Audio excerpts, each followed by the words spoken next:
All right. Hello, everyone. For those of you who don't know me, I'm Chris. I'm one half of Nimbin spagyric tinctures, and we've been, over the last year and a half, involved with a bunch of people attaining, I guess, greater health and well-being through all layers of their beings, including working with cannabinoid therapies in a range of modalities.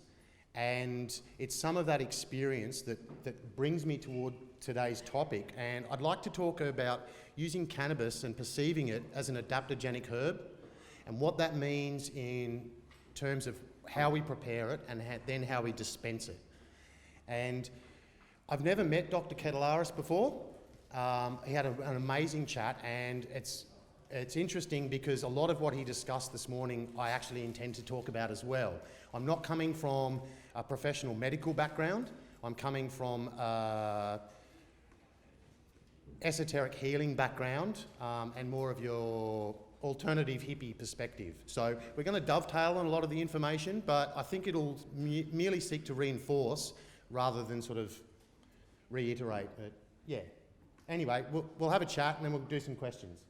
So before I start, I'd like to recap on something that I discussed last time, which was an idea of self, or how we view the self. And I think it's important to view a human entity as a being of three bodies. We've got a physical existence, which we've got an emotional existence, and we have a mental body as well. And these three parts of ourselves interpenetrate, they mutually reinforce each other. It's a complex organisation. It's a complex organisation, and the sum of these three bodies is known as the personality. And the endocannabinoid system is an interesting one because it's my belief that the endocannabinoid system is used by the personality construct to regulate those different parts of the self. We know that it's an interpenetrating system. We know that it governs and regulates a whole bunch of body systems, and clearly it's the mechanism whereby we attain this synthetic, amazing biological machine that we are. Our health, therefore, is an expression of how those different parts of the self are interacting, whether they're communicating functionally or whether they're dysfunctional. And really, healing is just an attempt to increase the free flow of information and informing energies between those different parts of the self. The endocannabinoid system is entirely dedicated to that purpose. Dr. Cannabi's mentioned before that the endocannabinoid system is it's an evolutionary system. That means it's in all aspects of all evolutionary life on Earth. All organisms contain that. Why? That is because it's my belief that is the mechanism whereby the indwelling informing consciousness, a soul for us, controls the organism to achieve the biological goals of life on this planet. And that's why the cannabinoid system governs and helps motivate different body systems to achieve an overall biological goal of life on Earth. Adaptogens are uniquely suited for greater health and well-being because of the way that they work on different aspects of the self in different mechanisms, not just in one direction.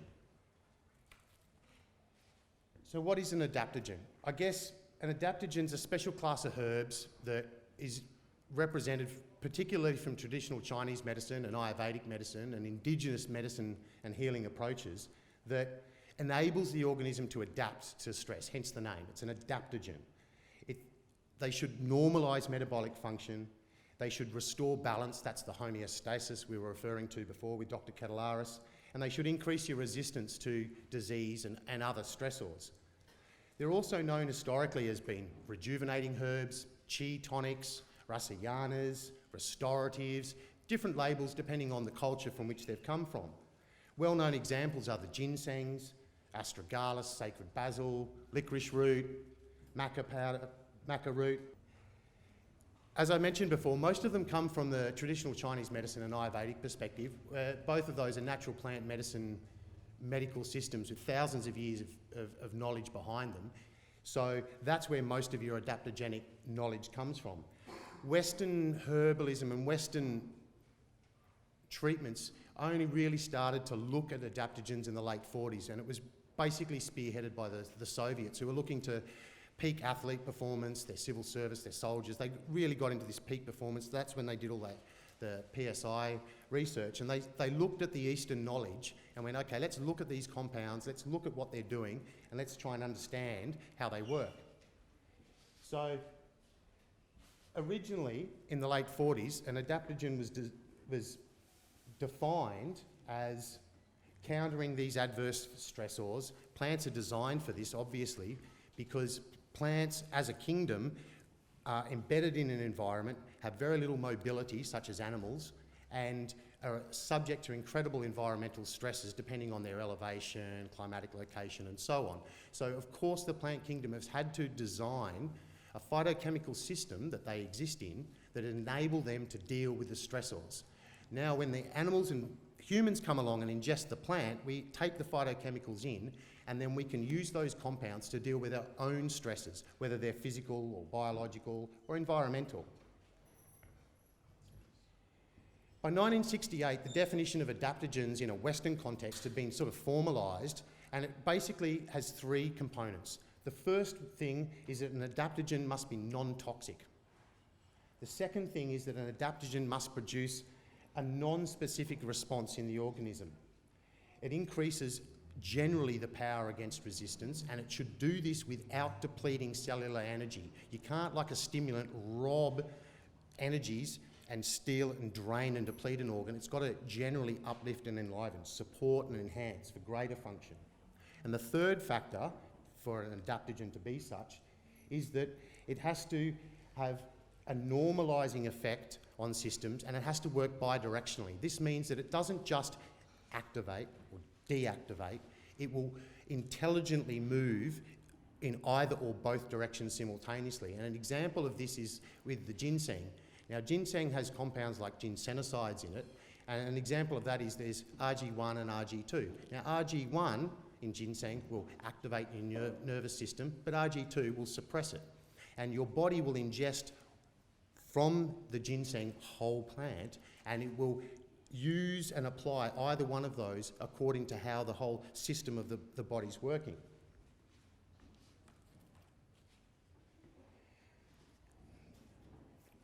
And adaptogens should, as part of their work, also demonstrate a normalising effect on the body's general metabolic systems, including the neuroendocrine system, which is the brain and the functional organ glands, and also in our immune response.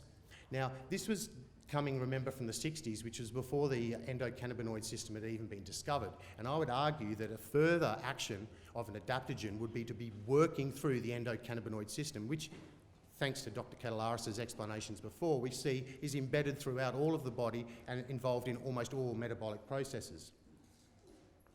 Most adaptogens are also antioxidant, and many of them are also hepaprotective, which means they protect the liver, are cardioprotective, protecting the heart, protect against chemo and radiation poisoning, have anti-tumour and anti-inflammatory effects. And just by listening to those descriptions, it sounds a lot like the effects of cannabis.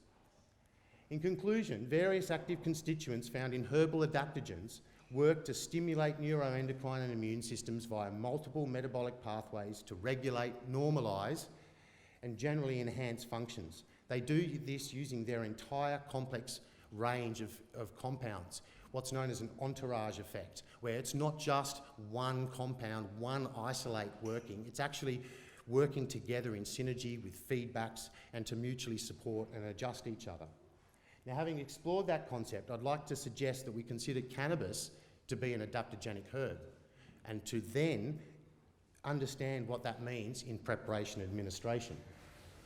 So before I continue, then let's go back to that original definition of an adaptogen and see if cannabis fits. So the first thing is it must be non-toxic. Now, we know there's no effective lethal dose for cannabis, so it checks out. It's not toxic. However, having said that, obviously there can be negative consequences from its ingestion, but this is the case for all substances. And this is why it's really important that the material we're using for medical cannabis is clean, is free of fungus, is free of contaminants, is free of herbicides, pesticides, is free from heavy metals. We need to be careful about our harvesting process and storage, and we also need to be careful about the methods we have of extraction. So this goes into the solvent arguments, and personally, I'd caution against the use of benzenes and isopropyl alcohols. Personally, I'm a fan of alcohol extracts, and that's ethyl alcohol. There's a number of competing arguments. We've heard from Dr. Catalaris. There's no obvious answer as to which method we should use to extract our cannabis. There are many methods. The important thing is to be doing it in the cleanest manner we can, because most of the time we're using this for very, very sick people, or if we're using it just as our own general therapies, we don't obviously want to be toxing ourselves out. So please be mindful of how we extract the cannabis so that we're not making it inadvertently toxic. The second rule or classification for an adaptogen is that it produces a non-specific response, and increased resilience is the result against all stresses. Now, when using whole cannabis extracts, we know that we're getting an anti-inflammatory effects and responses, and that's obviously on the physical layer.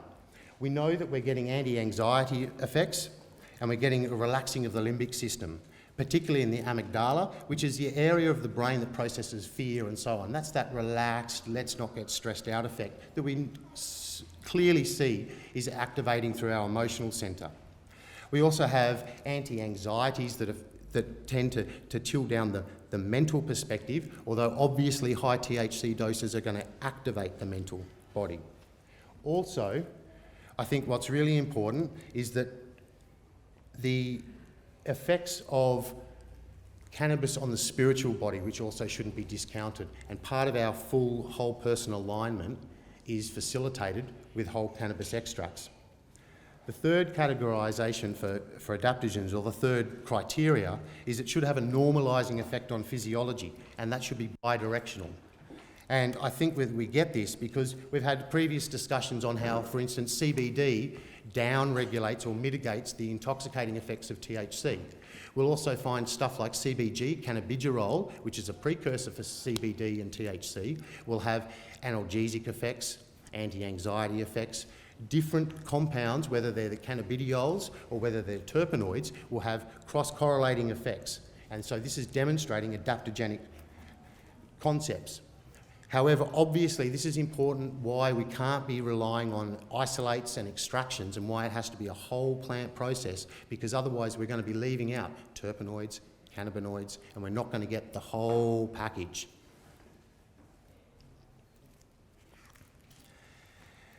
The cannabinoid system also activates and deactivates its own receptors. This is what's known as the stoner's tolerance. We all know that the more cannabis you may ingest, at time builds up, you develop a tolerance. Now, the way this happens is the endocannabinoid system has an active feedback system. It'll actually shut down receptors. It shuts them down and regulates the physical quantity and quality of those receptors depending on the amount of cannabinoids coming in. We don't need a lot of cannabinoids. It's a very finely tuned system that is designed to use small amounts to achieve great results. Cannabinoids also interact with each other by facilitating the terpenoid effects by changing the blood-brain barrier permeability. That's one of those effects. And the terpenoids themselves down-regulate the effect of the cannabinoids. We need to have them all.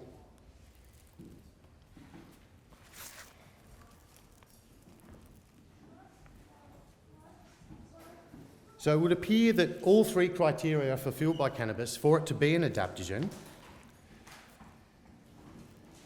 It works on the central nervous and immune systems. It works on the neuroendocrine and limbic systems. It modulates neurotransmitters and your immune system through our mental body, and it moderates the synthesizing actions of the personality construct as it interacts with the other three parts of the self. Yes, there can be adverse effects, but all of these, when managed, are actually pathways to healing. Some of the common effects, what would be considered adverse effects of THC or cannabinoid therapy, tachycardia, which is an elevated heart rate, which is essentially just your freaked out body brain from way too high THC, and is often just relieved through steady, slow breathing. We get the dry mouth, the cotton mouth, again through very high elevated THC levels. Obviously that's rehydration is easy and important. We can have dizziness, again, through high THC and the anxiety complex. Hypoglycemia as a result of burning sugars as we activate THC frontal lobe stuff happening here. And then also there's the dissociation and the schizophrenic episodes that some people will experience too. Again, high THC doses, and I would argue that is basically indicating a cleavage and a partition personality construct. We can work towards healing those issues, and that's actually showing you another pathway through to psycho-spiritual development. What you'll notice is that the whole plant extracts negate these negative effects, and almost all of them are caused by elevated levels of THC. This has important implications as to why we may or should not decarboxylate, and why we may or may not want to have elevated levels of THC in our medications, particularly these cannabis extracts. Western medicine's understanding of adaptogens is still playing catch-up, and this is why we heard Dr. Kettelaris reference this as in medicine, mainstream Western medicine can't actually understand all of the pathways under which these healings are achieved. This is because we need to change the paradigm. We need to accept that there is a non-localised intelligence that governs these processes. We can't know where the intelligence is, and it's certainly not locked in our brains. There is obviously a greater pathway at play. The recently emerging theory in Western medicine of endocannabinoid deficiency syndrome, which Dr. Kettelaris also mentioned, supports the contention that cannabis is an adaptogen. It demonstrates that the endocannabinoid system is a critical functioning component of our physiology. It was first proposed in 2003 by Dr. Ethan Russo, who was looking at the possibility of the fact that a chronic deficiency in any kind of neurotransmitter system results in diseases. And he was looking at acetylcholine deficiency and its association with Alzheimer's, with serotonin deficiency and its relation with depression, with dopamine deficiency and its correlation with Parkinson's disease. And so he realised that if we have an endocannabinoid system and there are deficiencies there, then perhaps that leads to syndromes. And what was further discovered under further research was that, in particular, migraines, fibromyalgia, gastrointestinal upsets such as irritable bowel disease, and a whole bunch of the autism spectrum disorder were strongly correlated with extremely low, chronically depressed levels of either endocannabinoid levels in the body, but also receptor sites. For instance, the autism spectrum disorder patients who were studied, and there's particular classes of that spectrum where there's actually almost a doubling of the physical quantity of CB2 receptors in those patients. So if we've got twice as many receptors, we actually need twice as much substance to fill those receptors and have them functioning. And what they found was that it was basically, by default, a deficiency of endocannabinoids because they had twice as many receptors to charge. As soon as they supplemented the therapies with extra cannabinoids, there was amazing results. And then they also found a cross-correlation between people who suffer from migraine, fibromyalgia, gastrointestinal upset, all responded incredibly well to endocannabinoid therapy, and thus the deficiency syndrome. I'm not a big fan of syndromes, but I think that it's an important example of how Western medicine is grappling to try and understand a system it's just discovering.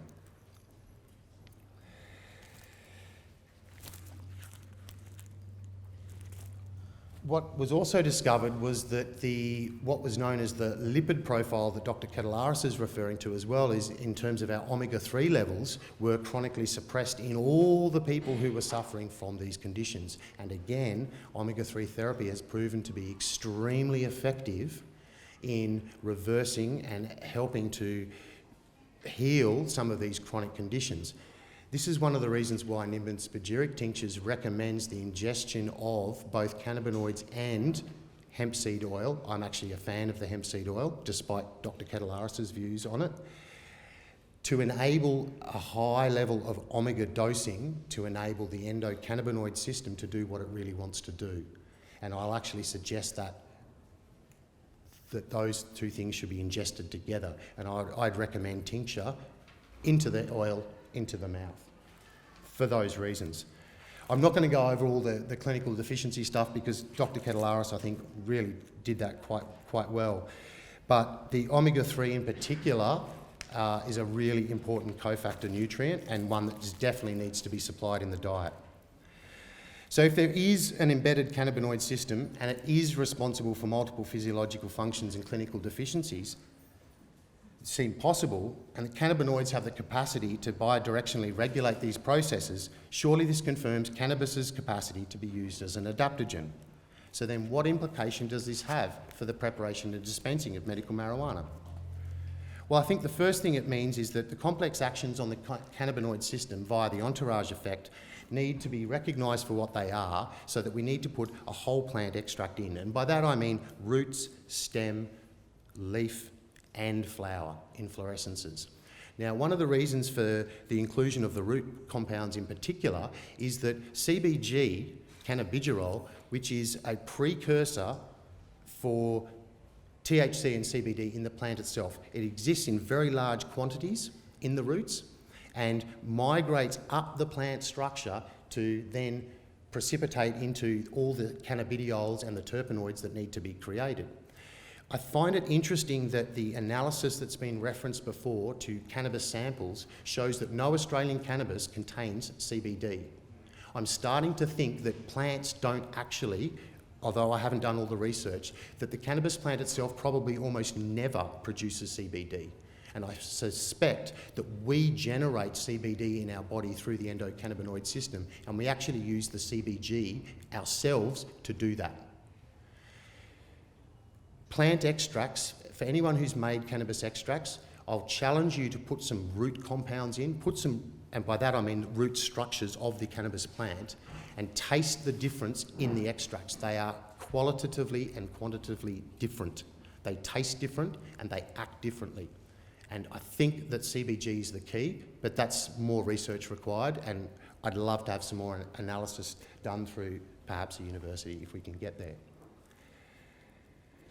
I think that not only do we need to work on whole plant extracts, but I also seriously question the need to decarboxylate. Now, we had a little bit of a discussion on that previously, because some of the rationale behind decarboxylating, which is also known as activating our cannabis, has some interesting consequences. For a start, most of the research that was initially done on decarboxylation was done by a Dutch guy whose name escapes me at the moment. But he was actually working his material on water extracts only, and he was measuring relative levels of THC-A and THC, CBD-A and CBD in water extracts he'd made from cannabis. And one of the problems with that is that only by basing it on a water extract, he's not getting a true profile. And second to that, his results were contradictory in that they showed that while THC is more bioavailable than THC-A, CBD-A is more bioavailable than CBD. So to decarboxylate the cannabis is going to increase the bioavailability of THC, which is responsible for all the negative consequences, and limit the bioavailability of CBD, which it would seem is responsible for almost all the positive effects. To me, that's not making sense. I don't understand why we do that. We don't want to get our tumours stoned. We want to cannabinate them functionally. So personally, we don't carboxylate our medicines. We do cold extracts. It is argued because that some people believe that alcohol itself will, in effect, partially decarboxylate cannabis. I don't know that. I'm not sure. Perhaps a chemist can help me understand that. But we believe that if we can take a cold extract of the whole plant, preserve it in high-grade alcohol, and then gently apply minimal heat to do a reduction concentration, we're getting the highest, fullest cannabidiol profile and not smashing out the terpenoids, which are really, really delicate. That's why you can smell them on a summer's day. They are that volatile.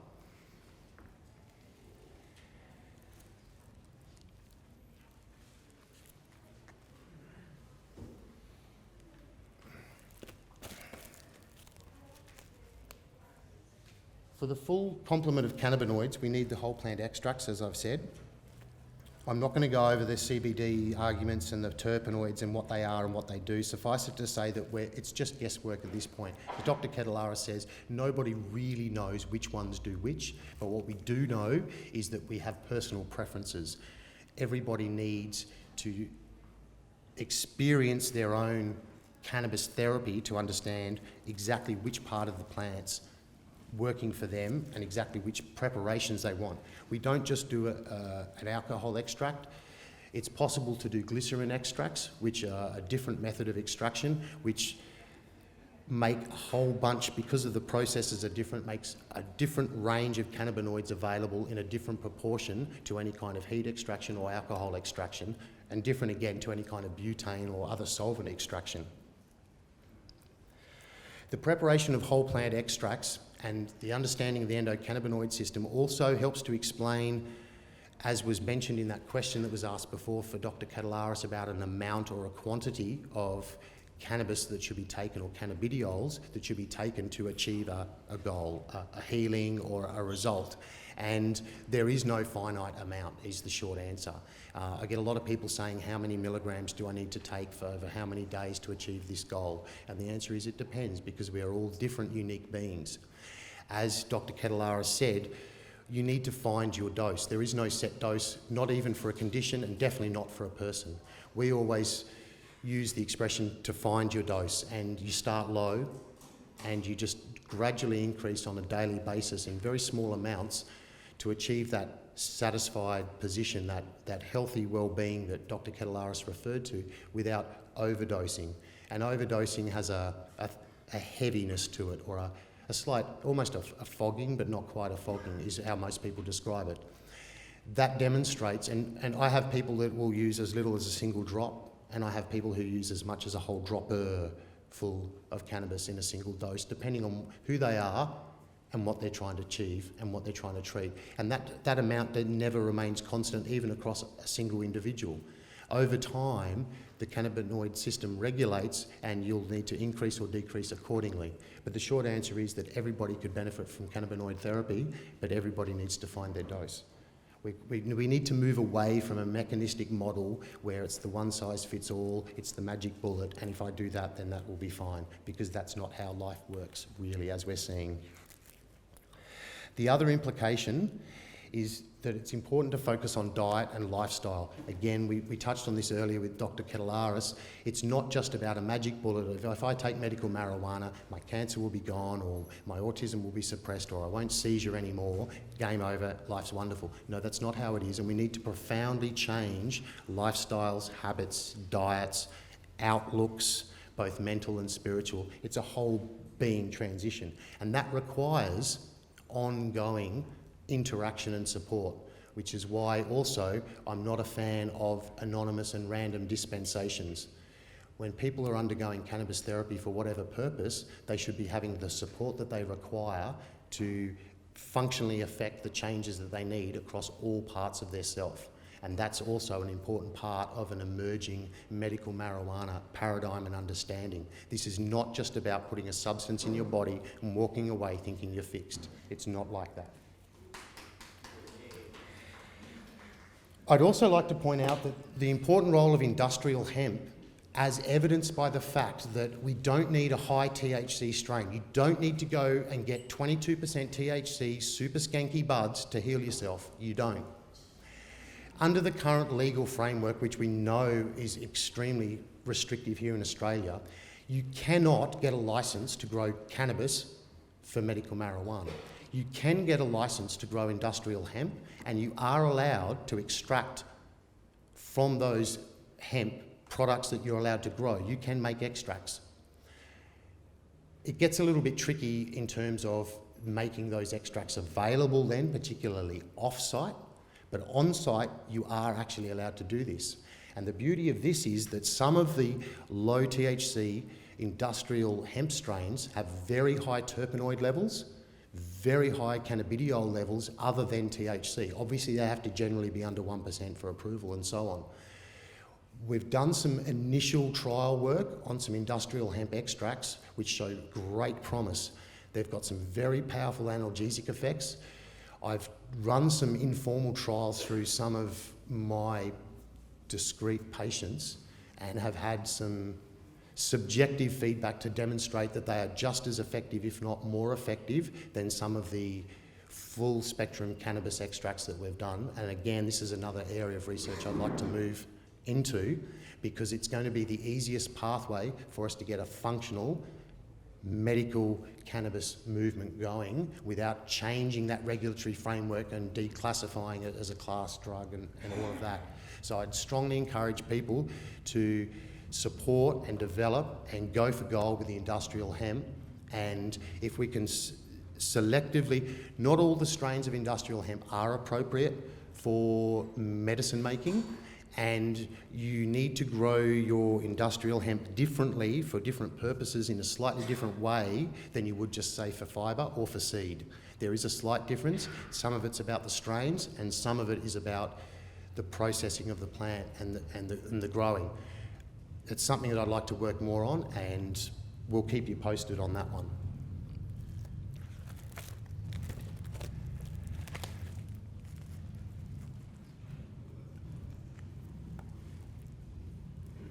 So, in conclusion, cannabis is an amazing herbal support product, and it can achieve amazing healing benefits in people when it's used in conjunction with active, sane changes to diet, active omega-3 support, or the lipid supply of your choice. I still would prefer to go hemp seed and hemp seed oil. It involves regulation of sane sleep, physical activity, the movement of the lymphatic system. We need emotional balance. We need sane mental perspectives. We need a sane spiritual outlook. And we need to really deal with our dysfunctional habits. We've all got them. All of this can be supported with cannabinoid therapy, but we also need adjunct therapies and supports to support the weakest link. We're all different beings. We've all got organ systems, histories, accidents, genetics that predispose us one way or another through one system or another. That's the weak link. We, in conjunction with cannabinoid therapy, can support the weak link and thus achieve greater health and well-being. And in that aid, we're currently working on a whole range of support protocols for various conditions as they are presented to us for sane healing and moving forward out of those conditions. Some of them involve cannabinoid therapy, some of them don't. Some of them just involve other plant extracts. We make several dozen. They're all made according to traditional spagyric alchemical herbal approaches, which involves more than just extracting alkaloids out of the plant. It also involves purifying the herbal residues and infusing them with a cosmic consciousness and an informing intelligence, which dovetails nicely with the cannabinoid system that the body's got. It's designed to take these substances in and just use them. We're in the process of constructing a range of support protocols, as I said, a range of extracts. Some people can't ingest alcohols, as I've mentioned, we do glycerins. And we're also working with a number of growers of industrial hemp to expand the range of cannabinoid therapies that are available. I'm at the end. I'm not going to go over a lot of what Dr. Kettelaris has already been on, so I've actually just cut the talk a little bit.